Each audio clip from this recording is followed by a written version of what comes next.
Welcome back. Most future recruits spend time playing military-themed video games, preparing for the weapons and missions they'll face in the Army. In this installment of The Making of a Soldier, Kenia Mills takes us back to Sand Hill, where we'll see how the weapons get bigger and louder, and the troops get a much-needed reality check. Here's the story. Fire! It's everything they joined the Army to do. Weapons training not even the most realistic video games can prepare you for.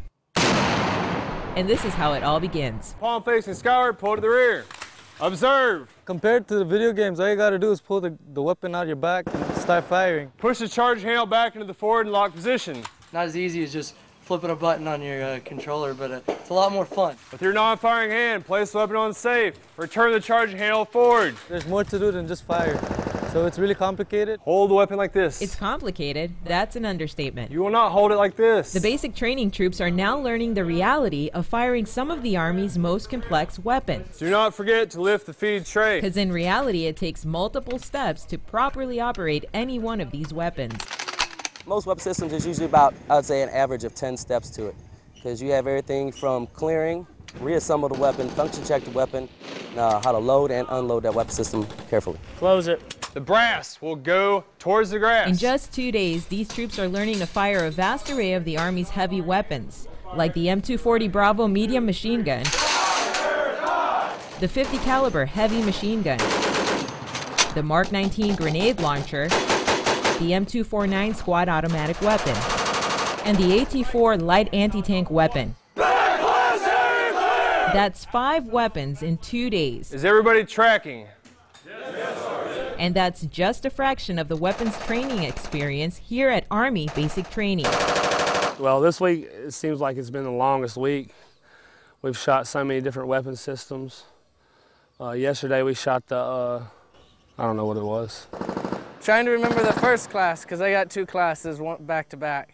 So I was confusing one with the other. One finger on the bolt. Now 2 in the magazine. Use your other hand. They usually will not retain all of it. It's a lot of information. They're tired, they're sleepy, they're hot and hungry. But as long as we can get them the basics and they can swiftly execute and get off the range, we're happy with that. Once you train them time and time and time and time again, we do it all day, every day, that it almost comes second nature to them. So once they do have to perform one of those steps in the combat zone, under fire, they can do it without even thinking about it. And once it becomes second nature, the rest of the training starts to feel kind of fun. Most everybody joins the Army, becomes soldiers so they could shoot stuff, blow stuff up. It's really awesome. It's an experience, once in a lifetime experience. We're really happy to be here, and we're actually having fun for once in basic. And if you're wondering how all this learning can be so much fun, just look at the size of that backblast. Like a car stereo, a real strong car stereo. The bass in your chest, it thumped, and especially when it hit down there. I loved it. That was a good time. There's nothing like it. The adrenaline, it charges you up beyond anything you've ever experienced. It's an adrenaline junkie's dream come true, an experience no video game could ever equal. Things like I said earlier, you only see on video games before, now it's real life for us. Huh? Kenia Mills, for Benning TV. Next target.